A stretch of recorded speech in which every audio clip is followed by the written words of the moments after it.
Hello beer tubers and welcome to another beer review with me, Peter, the master of hoppets. Today trying some more Christmas seasonals, this time from Norway, a beer that I picked up on Beerdome. So thanks a ton to Beerdome for the beer. Link to their fantastic web shop is down below.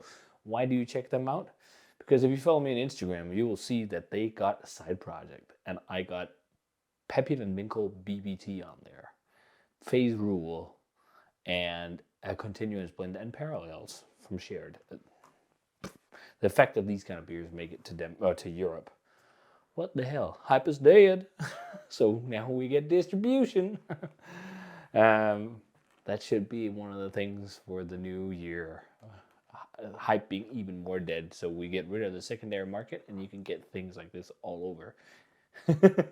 But let's check this one out. So I'm really looking forward to this. This is a massive 750 of Lervig's All I Want for Christmas barrel-aged eggnog stout. And this one sounds up my alley, although it's probably not going to be up everyone's alley because it's festive spices in a stout.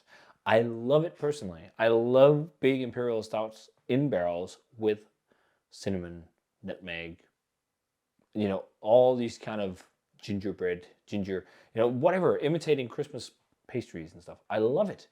I've always loved it. And I also love pumpkin ale, so maybe that's why. But this one here is the 23 vintage. It's a blend of 3 different stout batches that's aged for 12 to 18 months in Maker's Mark, Jack Daniels, and Heaven Hill bourbon barrels. It says it's creamy, thick, and pleasantly sweet. Our take on a classic Christmas beverage that features bourbon, cinnamon, and vanilla with whispers of nutmeg. It's like a melted vanilla ice cream with Christmas spices. 14.6% alcohol, big whopping massive beer. So eggnog is not really a thing in Denmark. In Germany, it is called Eierlikör, which means egg liqueur, and you can usually get it in German Christmas fairs for around the Christmas time, and they spike it with cinnamon and booze. So I've had that, and I think that's the closest thing I've had to real like eggnog. Maybe I should just try and make it myself for Christmas this year. I'm gonna do that. I'm gonna make eggnog with rye whiskey because I have rye whiskey, and I'm gonna bring that for Christmas, and we'll see if anyone wants to drink it. I should probably get pasteurized eggs. I don't even know if you use eggs in eggnog.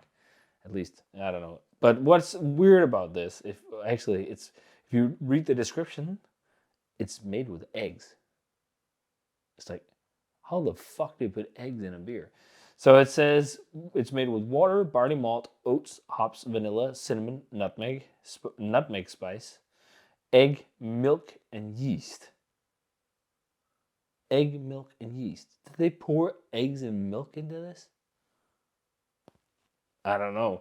You can get egg powder, like egg white powder and stuff. That could probably be added. Milk, maybe it's lactose. I don't know. Or maybe when they were boiling it, they just added eggs and milk for the fun of it. I don't know. I haven't checked out the social media about this because that might be a silly video, I'd imagine. I mean, if I was putting in eggs and milk in a stout, I would record it. But let's check it out. So pours a pitch black color in the glass with no head. The head that was there was roasty looking and tan, but it dissipated like that. It just fizzed away like crazy. Other than that, I mean, it looks nice. It doesn't look like insanely rich, but it also doesn't look thin by any means. I think also there's a little bit of a brown note to it. But, I mean, the vanilla ice cream they talk about, that must be from lactose, because lactose can give vanilla flavors, and then they say milk. Oh, no, there is also vanilla in it. Okay, well, do we see specks of vanilla bean? There is some specks on the side of the glass. Okay, I should stop rambling and just smell this. Ooh, festive indeed. Very chocolatey to me and very rich on cinnamon. Cinnamon, chocolate, and definitely also nutmeg. Yeah, it smells to me kind of like a gingerbready, kind of bouquet type thing. And then there is also that layer of bourbon. There's also really something that reminds me of a pumpkin pie. And I think that's because nutmeg is quite common to use in pumpkin pies. And nutmeg, well, I think it's also a festive spice used in some things, in Danish, the Christmas pastries and whatnot, and cookies. But it's never the most dominating spice, but I definitely sense it here. But I love that smell of warm cinnamon. To me, that just, it's Christmas. Cinnamon is one of the most festive spices to me, and I love cinnamon. I am a basic white girl, or white. Yeah, I'm a basic white girl. Touch of booze to it. Touch of dark fruit. Yeah, the more I smell it, the more I get like warm and alcohol. But it's really hard to say, does it smell like eggnog? I mean, again, like it's not really a thing here. So let's see how it tastes then. Cheers. Thanks to Beerdome for the beer.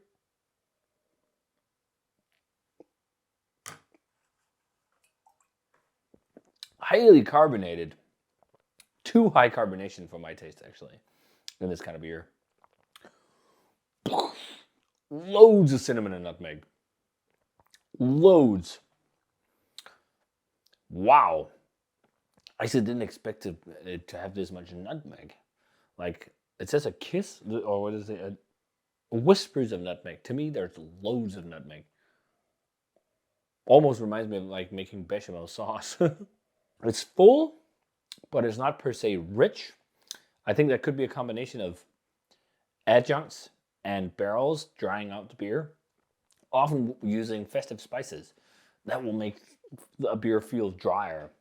But I'd really love to compare this to something like Hardywood's gingerbread stout in bourbon barrels, because that's like one of the most famous like barrel-aged gingerbread or Christmas kind of stouts in the States.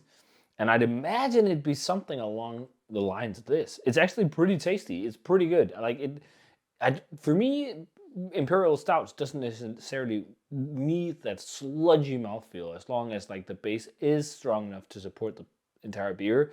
And I feel like here the base is just strong enough. Like it's just shy of being too dry because of, I guess, spices and barrels. But you still have an oily silkiness in the mouth. And especially as I've swirled it, I was just swirling it like crazy before when I was talking about CO2. Getting the CO2 out helped a lot. Does it taste like eggnog? I guess. Again, I've never had eggnog. I've had Eierlikör in Germany, and when I had it, I wasn't a big fan. It was quite weird and tasted really eggy. This doesn't taste like eggs, even though it says there's eggs in here. There is a touch of vanilla, but I feel like the most dominant flavor is definitely the cinnamon and the nutmeg,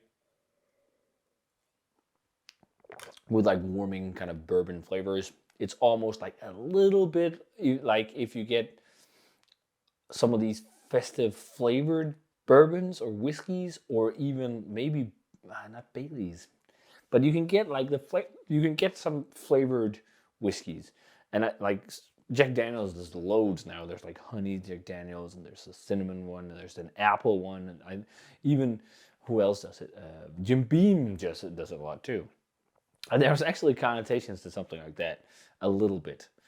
To me, not necessarily bad, just because I like the flavors, but it's also not like a mind-blowing barrel-aged beer experience. And I think that's mainly just because I like the beer less carb, richer, and more barrel flavor. There is some like chocolatey base beer underneath, some roasty base beer underneath as well. There's like even some toasty kind of charry, woody vibes from the barrel. But the most dominant flavor from the base beer, I think, is like chocolatey, slightly roasted maltiness. Touches of caramel to it as well, for sure. But I think the base beer could handle just a little bit more oomph to carry the spices and everything. But otherwise, like 14.6%, you don't feel it at all, or feel it, you don't taste it. You do feel it. you don't taste it at all. I think it's very well hidden.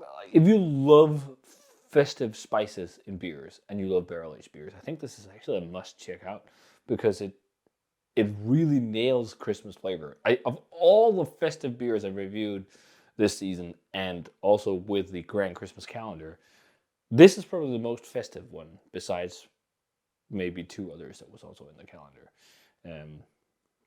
I think it's really fucking great. I don't think it's world class, but I think for my taste, it's pretty close. Like, it's also one of these experiences where I just enjoy it the more I drink it.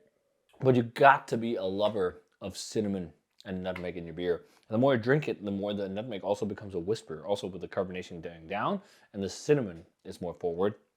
And then the vanilla, it's light. It could be, to me, if you ask me if this beer had vanilla, and I knew it was barrel aged, I would think the vanilla kind of would just be from the barrel, because it's not a massive pop of vanilla. But I think it's really good. Lervig did a great job with this one. I think they nailed a profile that's quite Christmassy, and now I'm gonna go research how to make eggnog and try and make some of that for Christmas just to see how it's like. But in terms of a grade for this beer, I'm gonna go a 93 or a 94, something like that. And I'm probably gonna be one of the only people giving this beer that high of a grade because it's so filled with Christmas spices, but I love it. I love festive spices in barrel-aged beers or stouts or whatever. Like, even like back when Hop and Frog did their Hollow Frog, no, the Frosted Frog. I also thought it was awesome. That was also fall spices. That was kind of like more of a brown ale type base, but I just dig spices in beer. Again, I'm a basic white girl, but this is nice. So if you guys had a chance to try All I Want for Christmas 2023 by Lervig, part of the Rackhouse project, let me know. If you haven't had this one, check out Beerdome. There's a chance they still have some on there. And as always, remember to comment, subscribe, check out the Facebook fan page and Twitter and Instagram. Give the video a thumbs up if you enjoyed it. Ring the bell for future notifications about videos. And I'm going to say cheers. It's a very festive beer. And see you guys in the beer review.